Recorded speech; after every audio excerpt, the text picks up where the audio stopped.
जिस चीज का उपदेश किया अपने जीवन में स्वयं मान के और सत्संगियों को या दूसरे देखने वाले लोगों को ये दिखा के करवाने का प्रयास किया कि हर काम स्वयं करना चाहिए, क्योंकि जिस बात को कहते थे उसको प्रमाण के साथ समझाते और बताते भी थे,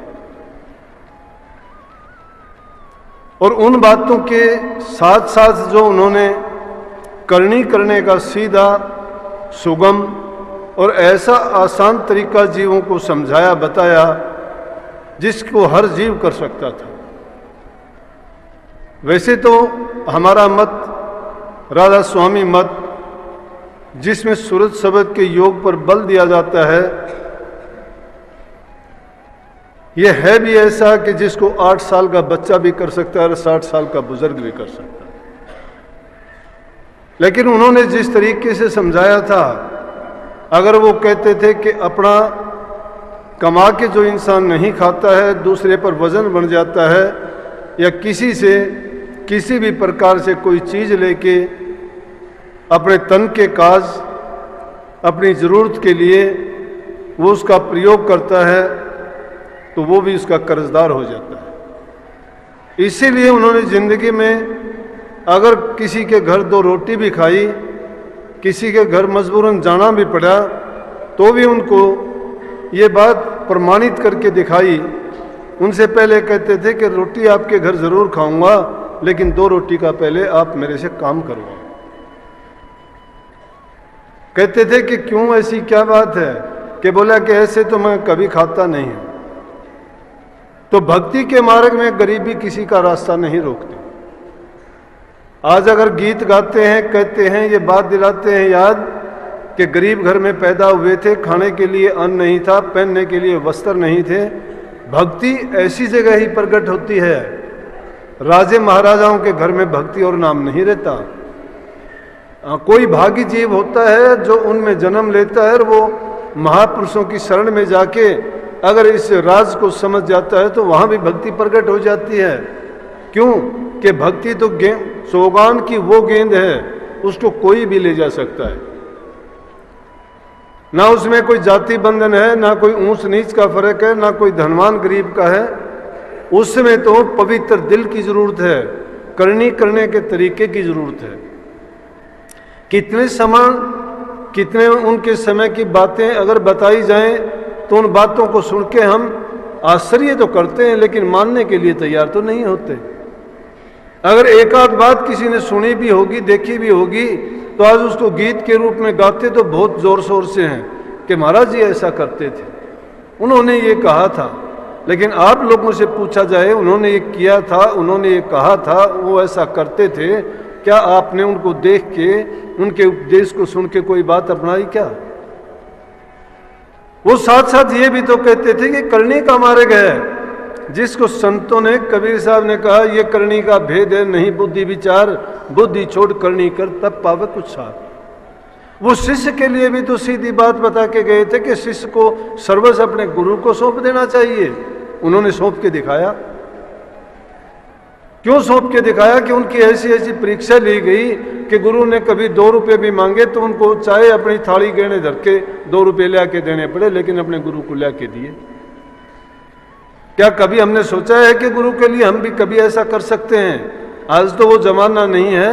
हर चीज हमारे पास होते हुए भी हम हाथ से कोड़ते हैं, मन में तरह तरह के ख्यालात उठा लाते हैं कि गुरु ने ऐसा क्यों किया। अरे गुरु को ना आपके धन की जरूरत है, ना उसको आप कोई उनकी जरूरत पूरी कर सकते हो। गुरु तो दाता है, गुरु दानी है, गुरु कल्याणकारी है, गुरु भ्रमों का निवारण करने वाला है, गुरु पापों को काटने वाला है। जहां वो प्रकट होते हैं वो भूमि पवित्र हो जाती है। उस धरा की मिट्टी भी अगर थोड़ी मिल भी जाए तो भी जीव का भाग्य होता है। कबीर साहब ने कही नहीं क्या कि गुरु के चरण की धूल मस्तक लाग रही, जब वह धूल चढ़ी मस्तक पर दुविधा हो गई दूर। अरे गुरु के चरण की धूल भी अगर मिल जाती है, गुरु के चरण की बात करते हो तो बड़ी दूर की बात है। लेकिन ये तो बाहर की बात है, अंदर की बात भी नहीं है।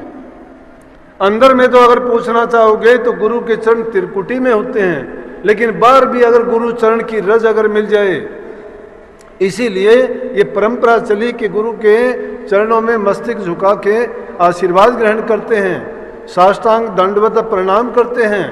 जब ऐसा करते हैं तो उसमें एक तो अपने अभिमान को गिरा देना होता है, और उससे दूसरी ये प्रमाणित बात होती है कि हम आपको समर्पित हैं तन से, मन से और धन से। लेकिन जब हम में समर्पण भाव नहीं है, जब तक हमारे मन के विचार हमें विचलित करते हैं, जब तक हमारा गुरु पर यकीन, विश्वास, श्रद्धा नहीं आया है, जब तक हमने गुरु को परमात्मा रूप नहीं समझा है, तब तक लाख हम कोशिश करते रहे, लाख हम ढिंडोरची बन के ढिंडोरा पीटते रहे, हमारी बात मिथ्या हो जाती है। ये एक अलग बात है कि जीव काल के देश में है, ये माया के लिहाफ में लिपटा हुआ है, संसार के पदार्थों की इसको आवश्यकता है, जरूरत है, लेकिन गुरु ने उस मार्ग को तो सुगम बना दिया। गुरु क्या कहता है कि जरूरत के मुताबिक संसार के पदार्थों का प्रयोग करो, उपयोग करो, जरूरत है, लेकिन जो संसार में तुम कर्ज लेके आए हो उस कर्ज को भी तो उतारना तुम्हारा फर्ज है। और इन सब चीजों के बीच में रहते हुए, सभी काम करते हुए ही हम उस नाम को साधारण रूप से उसका सिमरण करते हुए अपना कल्याण कर सकते हैं। लेकिन हम तो क्या करते हैं, ना इधर के रहते हैं ना उधर के रहते हैं, बल्कि जो लौकिक भक्ति है उसको भी छोड़ देते हैं, उसमें भी हेरा फेरियां लगानी शुरू कर देते हैं। हम अपने आप को बुद्धिमान और चतुर सोच के परमात्मा को धोखा देते हैं, गुरु को धोखा देते हैं। अगर गुरु के सामने, माँ बाप के सामने, वैद्य हकीम के सामने, वैद्य हकीम के सामने मरीज अपना रोग छिपा लेता है, गुरु के सामने शिष्य अपने भेद को नहीं खोलता है, अगर माँ बाप के सामने उसकी संतान अपनी सच्चाई की बात प्रकट नहीं करती है, तो इनका कभी भी किसी भी प्रकार से उनको कोई सफलता और कभी भी उद्धार और कल्याण नहीं हो सकता। बीमार की बीमारी नहीं कर सकती, शिष्य का कल्याण नहीं हो सकता, पुत्र या संतान कभी भी शांति प्राप्त नहीं कर सकती। इसलिए अपने मन के जो भेद हैं उनको उनके सामने प्रकट कर देने चाहिए। और भक्ति की तो ऐसी चीज है, ये भक्ति की रीत जो चली थी, इसमें हृदय को पवित्र करने की बात कही। तो इन बातों को वो इतनी सुगमता से कहते थे, इस संसार के बंधनों को ये ऐसे साधारण और सरल तरीके से उन्होंने प्रकट करके क्या कहा कि भाई बंध और कुटुंब कबीला सब मतलब की यारी है। कितनी कमाल की बात है, गौर करके देखिए आप, एक एक वचन को सुन के देखिए। भाई बंध और कुटुंब कबीला सब मतलब की यारी है, अपना मतलब निकल गया फिर लगता सबको खारी है, क्यों आया था क्या करना है ये भी बात विचारी है, तारा चंद्र है चोरों के संग उसकी क्या साहूकारी है। दुनियादारी को, संसार के रिश्ते नातों को कितनी खूबी से बता दिया कि भाई बंधु रिश्ते नाते सभी हैं, हम कबीलदार हैं, कुटुंब वाले हैं, संतान वाले हैं, दुनिया में रहते हैं, क्योंकि उनका भी हमारा कर्ज का लेन देन है। इस बात से इनकार नहीं किया जा सकता कि ये जीव यहाँ संसार में अपना कर्ज देने लेने के लिए आता है। ये जब कर्जदार है इसीलिए तो बार बार जन्म और मरण के चक्कर में आता है। लेकिन वो तो एक अलग बात थी, 84 लाख की योनियों में ये जीव भटकता रहा अज्ञान के बस्ता बेचारा, क्योंकि ज्ञान नहीं मिला था।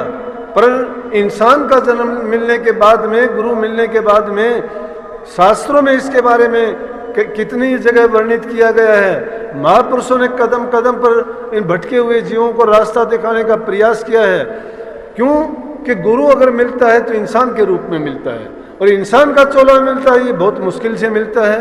देवी देवता जिसके लिए बार बार ये कहते रहते हैं कि हमें इंसान का चोला मिल जाए, मिल गया, हमें इंसान का चोला मिला, भाग्य से हमें गुरु मिला, उससे भी बड़ा भाग सत्संग प्राप्त हुआ, जो देवताओं को भी प्राप्त नहीं होता है। सत्संग मिलना बड़ा मुश्किल है,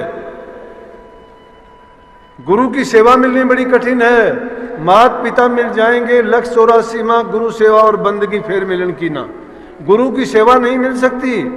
गुरु की कौन सी सेवा कि अगर आप चाहते हो कि गुरु के चरण दबा लिए सेवा हो गई, नहीं। अगर गुरु को तुमने कोई चीज भेंट चढ़ा दी सेवा हो गई, नहीं, गुरु की सेवा नहीं है। अगर तुमने गुरु के कहने से कोई काम और कर दिया, वो गुरु की सेवा नहीं है। गुरु आपसे क्या चाहता है? गुरु चाहता है कि जो नाम की बख्शिश आपको की गई है, उस नाम की कमाई करके आप अपने जीवन को सफल करो, कि ताकि आपका फिर संसार में आना जाना ना हो। संतों का है सिर्फ दुनिया वही जीवों के कल्याण के लिए आना होता है। तरवर सरवर संत जन चौथे वर्षे में परमार्थ के कारण ये चारों धारे थे। ये इनका अपना कोई स्वार्थ नहीं होता है। तरवर पेड़ का अपना कोई स्वार्थ नहीं, फल पैदा करता है, हमारे लिए पैदा करता है, वो हमारे दूसरे के हित के लिए, दूसरे के कल्याण के लिए, भलाई के लिए। सरवर अपने लिए पानी नहीं, उसको पीने की जरूरत नहीं, उसके अंदर है, लेकिन